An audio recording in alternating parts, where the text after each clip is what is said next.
We were at Il Vento, this upscale Italian place with gold chandeliers, quiet jazz, and $42 lasagna. I hadn't seen my sister Nora in 6 months. She'd called out of the blue and insisted we have a family dinner, which already set off my internal fire alarm. Nora doesn't do spontaneous. She does schemes. And I'm usually the idiot standing too close when one blows up. She showed up looking like a magazine cover, crisp blazer, perfect hair, smiling way too hard. She brought her new boyfriend, Luca, a dude so handsome I instinctively hated him, and she made sure everyone knew he was some kind of tech investor, which I think is rich person code for mysteriously unemployed. We were mid-breadstick when she tapped her glass with her fork and said, "I have something to share with everyone." Now, this table wasn't just me and Luca. My parents were there. My boss, for some reason. My ex-girlfriend Riley, who I didn't even know had been invited. Oh, and the restaurant was packed, like reservation at least a month out packed. She stood up, cleared her throat, and I swear the violin stopped. "I just wanted to say, Daniel, you've been lying to all of us. You're not who you pretend to be. And it's time everyone knew the truth." Every head turned. Forks froze in midair. My mom whispered, "Oh dear God." And then she said it. "Get out of here. Now." I blinked. "Wait, what?" "Out. Of. Here." I laughed. Surely she was joking. She wasn't. And neither were the 2 security guys who suddenly appeared behind me like summoned demons from the kitchen door. What the hell was going on? I did what any normal person would do when ambushed by their own sister in a public place with security looming over their risotto. I panicked and tried to laugh it off. "Okay, haha, very funny," I said, standing up slowly like maybe she was pranking me for a hidden camera show. "Nora, seriously. What is this?" She didn't flinch. "You know exactly what this is." Everyone was staring now. My dad's face had gone into that neutral, disappointed mode he used during my high school phase where I thought I could make a living as a magician. My mom just kept sipping her wine like she wanted to disappear into the glass. Riley, my ex, looked a little too entertained for my liking. The security guys didn't touch me, but one of them gestured toward the door. "Sir, we need you to come with us." "I didn't even do anything," I said, raising my hands. "I literally just got here. I haven't even ordered yet." Then Nora dropped the bomb. "You've been lying about your job for the past 2 years. You told everyone you work for a fintech startup, but guess what? That company shut down in 2023. You've been pretending to work there this whole time, sending fake emails, lying to mom and dad, even faking Zoom calls. You don't have a job, Daniel. You've been living off grandma's inheritance and hoping no one noticed." Silence. Deafening. Crushing. Someone at the next table muttered, "Damn." I froze. My brain launched into emergency shutdown mode. She wasn't wrong, technically, but how the hell did she find out? I'd gone to ridiculous lengths to keep that illusion intact. I even changed into a button-up every morning to walk down the block like I was commuting. For 2 years. "I can explain," I said, voice dry as sand. Nora tilted her head, voice sharp enough to slice steak. "Then explain it to the people you've been lying to. Right here. Right now." I looked around the table. My boss, well, ex-boss now, I guess, was already checking his phone. My mom was dabbing her eyes. Riley was doing that thing where she smiled without her eyes moving. And Luca was smirking like this was all some expensive Netflix drama he had paid to see live. I had exactly 2 options. Run. Tell the truth. Guess which one I picked? I ran. Not like a cartoon character crashing through the kitchen doors, but more like a panicked, half-dignified power walk past the maitre d', murmuring, "Excuse me," as I knocked over a wine glass and possibly a child's booster seat. Outside, the December wind smacked me in the face like karma in cold form. I kept walking, hands shaking, heart pounding, coat forgotten at the table, along with whatever scraps of my pride were left between the Parmesan crisps and my mother's slowly dying hope in me. What the hell just happened? I made it 2 blocks before I ducked into a 24-hour laundromat and collapsed onto one of the plastic chairs, heart still trying to crawl up my throat. I pulled out my phone, 13 missed messages from Nora. One from my dad. "We'll talk when you're ready." One from Riley. That was insane. Also, are you free tomorrow? Seriously? I was trying to process the fallout when someone sat next to me. Close. Too close. It was Luca. No joke. Nora's too perfect boyfriend, the one I barely knew and already hated, had somehow followed me out and tracked me to a laundromat like some kind of espresso-scented bounty hunter. What are you doing here? I asked, scooting away slightly. He leaned forward, elbows on knees, looking every bit like the guy who'd ruin your credit score and then send you a thank you card. I thought you deserved a heads up, he said, voice low and weirdly calm. What Nora did back there wasn't just a meltdown. It was a warning shot. A warning shot? She nuked me in front of my own family. Yeah. And she's not done. I blinked. Wait, what do you mean not done? Luca looked at me like I was a puzzle with one piece missing. She knows a lot more than she said tonight. And she's not just mad. She's planning something. Something big. He pulled something out of his coat pocket and handed it to me. A flash drive. Take it, he said. If you want to know what's really going on, plug that in. But do it somewhere private. And soon. I stared at it like it might bite me. What's on it? He stood up, smoothed his coat, and gave me a half smile. Proof. And then he walked out, leaving me alone with a flash drive, 1,000 questions, and a washing machine that had just swallowed someone's sock. I sat in that laundromat for 20 minutes, just holding the flash drive like it might start glowing or whisper to me in Latin. Proof of what, exactly? That Nora had finally gone full Bond villain? That Luca wasn't just a walking hair commercial but also some kind of whistleblower? Eventually I decided to go to the one place no one would think to look for me, my friend Pete's apartment. Pete was a divorced Uber driver who brewed his own kombucha and once tried to sell homemade cologne made from expired vanilla extract. He owed me money, so he let me in without questions. I plugged the flash drive into his sketchy laptop, after running a virus scan, because I wasn't about to add identity theft to the week's humiliation, and what I found was terrifying. It wasn't just about me. First file, a folder labeled Daniel, Primary. Inside were dozens of PDFs, screenshots, emails, text message logs. Some were my own messages I hadn't seen in years, like one where I'd accidentally told my dad I had a Zoom meeting while I was actually in a bathrobe watching Great British Bake Off. Second file, family accounts, bank transfers, real estate listings, even property records showing our parents had refinanced the house last year, and Nora had been the one helping them with the paperwork. Why? Why was she digging this deep? Then came the third folder, labeled Project Hypnos. And that's when I realized we weren't talking about family drama anymore. There were diagrams, psychological profiles, a literal PowerPoint presentation titled Behavioral Influence Protocol, Family Edition, with timestamps, with my name listed under Subject A. Luca wasn't kidding, this wasn't revenge. This was a science experiment. I scrolled through one file and froze. There it was. A calendar from 2 years ago, color-coded with labels like Create Conflict, Trust Withdrawal Phase, Guilt Conditioning, and Exposure Event.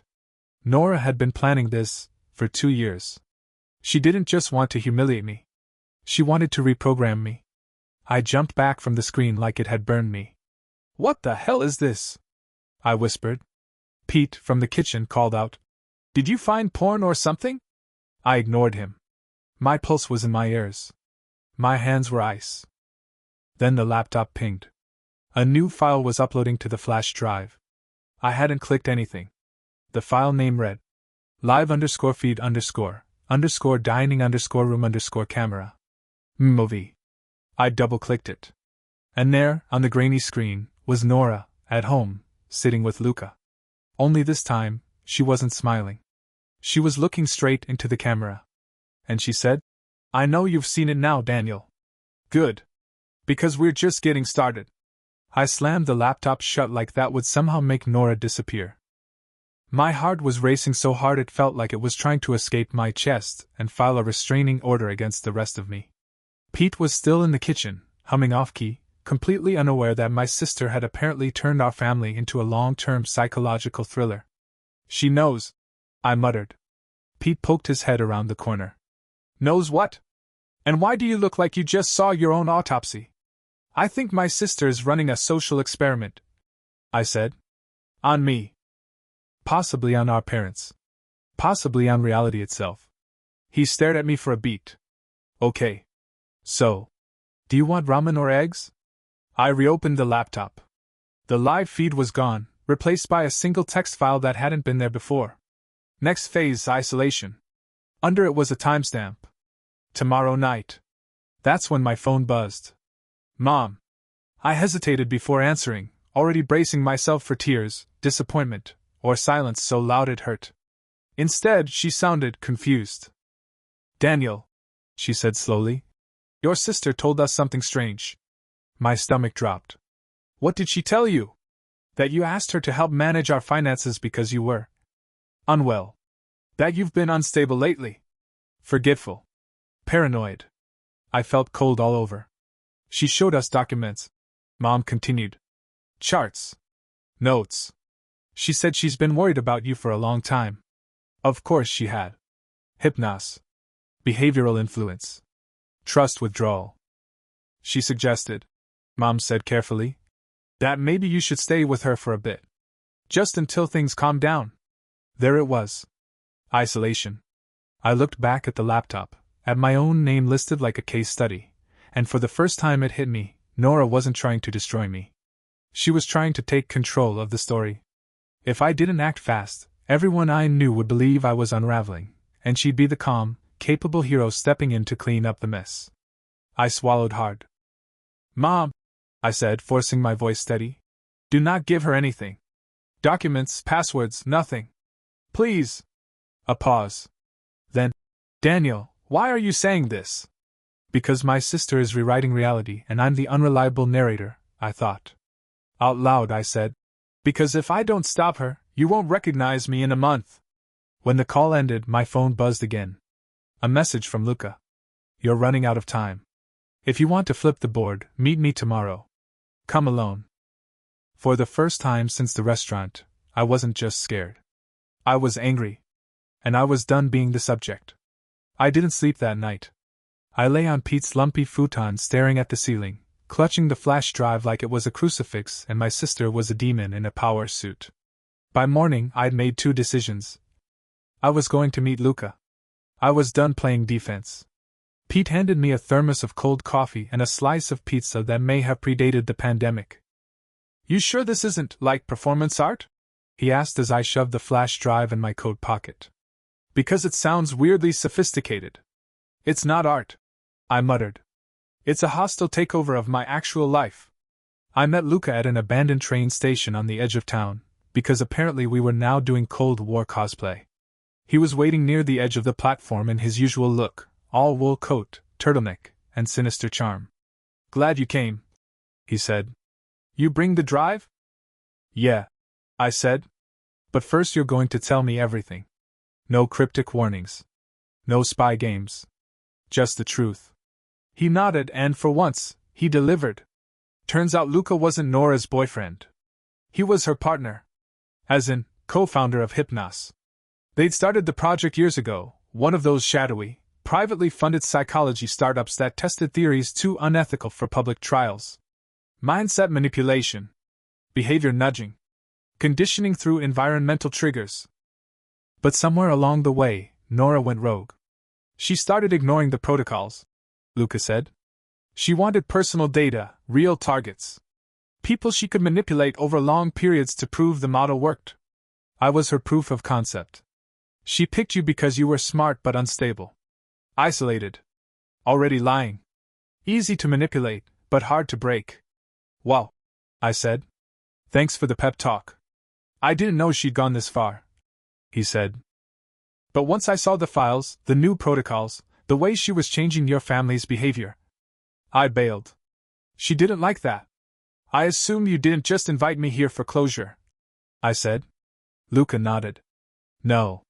I invited you because she's activating the final phase tonight. Isolation, I said. Worse. After that comes reconstruction. He pulled out a small, sleek hard drive and handed it to me. Everything you need to destroy her plan is on this. Logs. Videos. Contracts.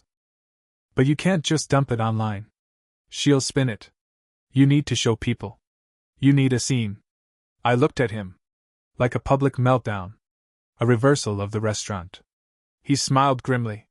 Exactly. I felt something sharp and dark rise inside me, anger maybe. Or purpose. I'd been humiliated. Lied to. Gaslit by my own sister. Now it was my turn to flip the script. And I already knew where I'd do it. At her charity gala, tonight, where she'd be surrounded by press, donors, and the family she'd spent months turning against me. She wanted a show? I was going to give her one. The gala was exactly what you'd expect from Nora: champagne fountains, violins, an absurd number of orchids, and a crowd that smelled like expensive soap and generational wealth. She called it Hearts and Minds, which now felt like a sick joke.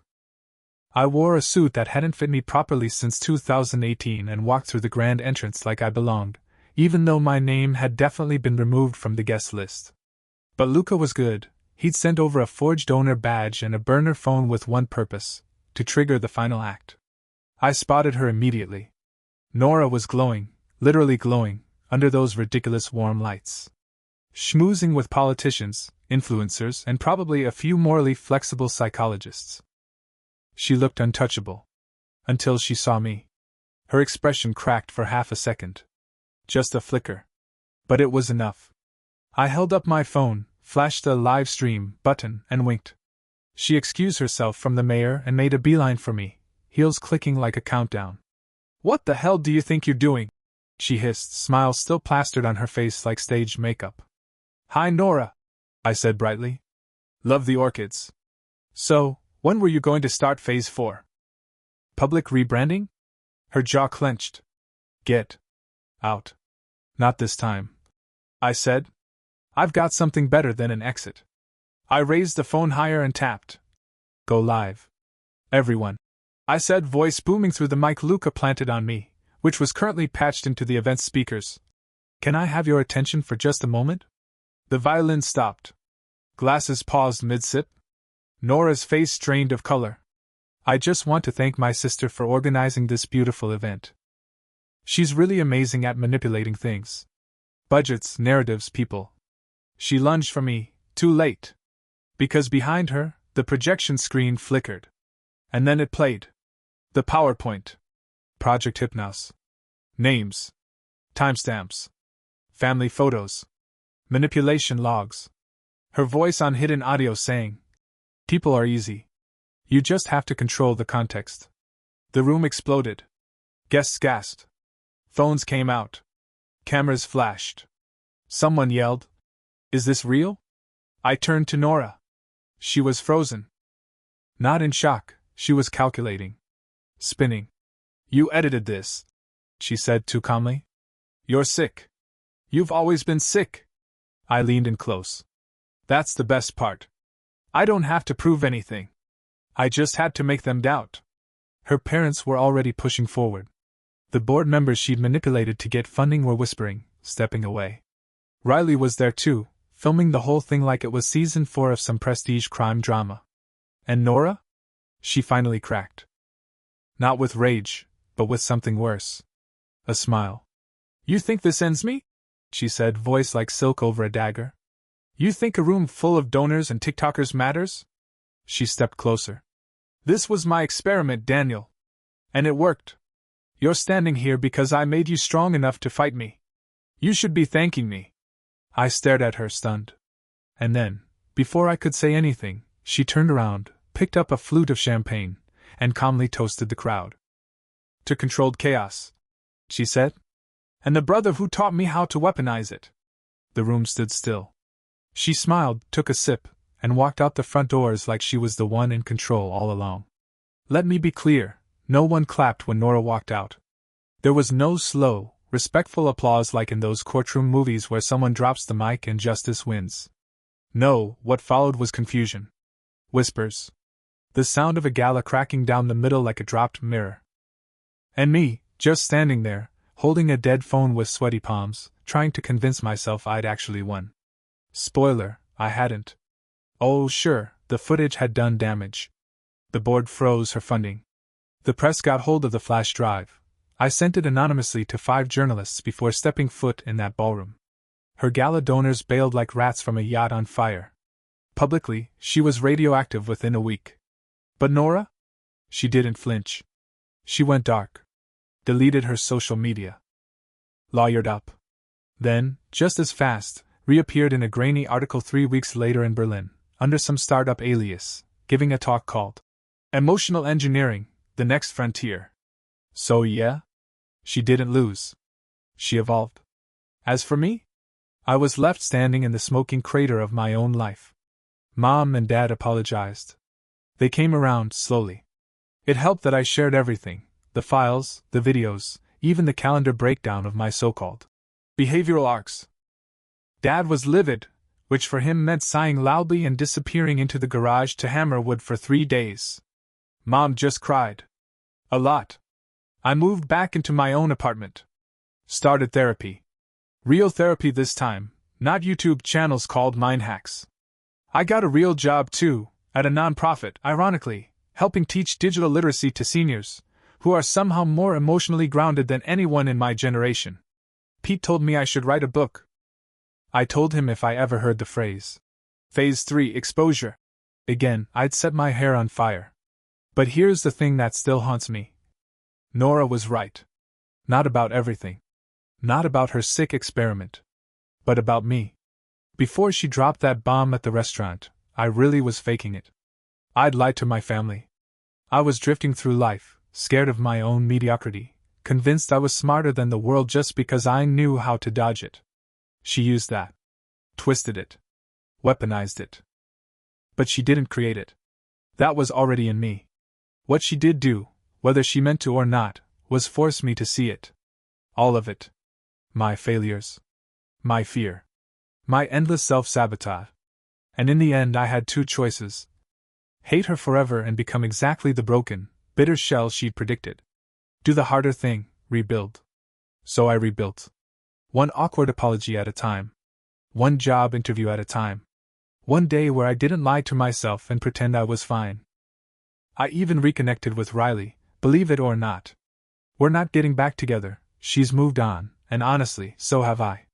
But she said something over coffee that stuck with me. She said, "You were always waiting for someone to expose you. Maybe now that it's happened, you can finally live." God, that hit hard. So yeah? I'm living. Slowly. Imperfectly. Without a script or a secret or a hidden camera tracking my guilt trajectory. But you want to know the real twist? Last week, I got a package in the mail. No return address. Just a small black envelope with a familiar logo embossed on the seal. Hypnos. Inside was a single note. Typed. Phase 5 begins when you stop looking over your shoulder. Congratulations, Subject A, N. There was no USB stick. No threat. No call to action. Just that. I stared at it for a long time. And then I laughed. I laughed so hard I cried. Because I knew what she was doing. She was planting the seed. Making me question whether I'd ever truly be free from her games. From her voice in my head. From Phase 5. But the thing is, there is no Phase 5. Not anymore. Because I'm not her subject. I'm the story she couldn't control. And I've already rewritten the ending. 3 months later I saw her. Not a photo. Not a live stream. Not some fuzzy LinkedIn profile that said she was now Director of Strategic Cognition at a wellness tech startup in Zurich. No. Her. She was sitting outside a cafe in Prague. I was on a random solo trip, something my therapist had dared me to do. Go somewhere no one expects you, she said. Be nobody, somewhere else. So I chose Prague, booked a cheap Airbnb, packed 3 t-shirts and a weird sense of bravery, and just left. And on day 5 there she was. Nora. Drinking a cappuccino. Alone. Same blazer. Same perfectly arranged smile. Typing on a laptop like she was drafting her next neural invasion. My body locked up. My coffee turned to acid in my throat. For a second, I almost ran. Just bolted across the Charles Bridge and straight into some medieval dungeon for emotional protection. But then I didn't. Instead, I walked right up to her table and sat down across from her. She didn't flinch. Didn't look surprised. Of course she didn't. Daniel, she said, closing her laptop with a soft click. You look better. You look the same, I said. We sat in silence for a beat. The waiter came by. I ordered nothing. My stomach was already juggling chainsaws.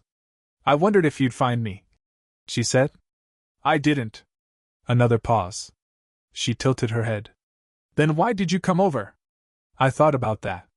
About the months of rebuilding. The nights I woke up expecting a new USB to show up on my pillow. The way I'd slowly stopped checking the shadows behind me. The fact that her, wasn't a villain anymore. She was just a person. Broken in ways I would never fully understand. Addicted to control. Desperate for order. Scared of something deep and old. I came over, I said, to see if you were still real. Her eyes softened. Just slightly. I always was, she said. You just hated what I showed you. Yeah, I said. But I don't anymore. A long silence. Then she reached into her coat and slid something across the table. A plain envelope. I didn't touch it. What is it? Closure, she said. Or bait. That's up to you.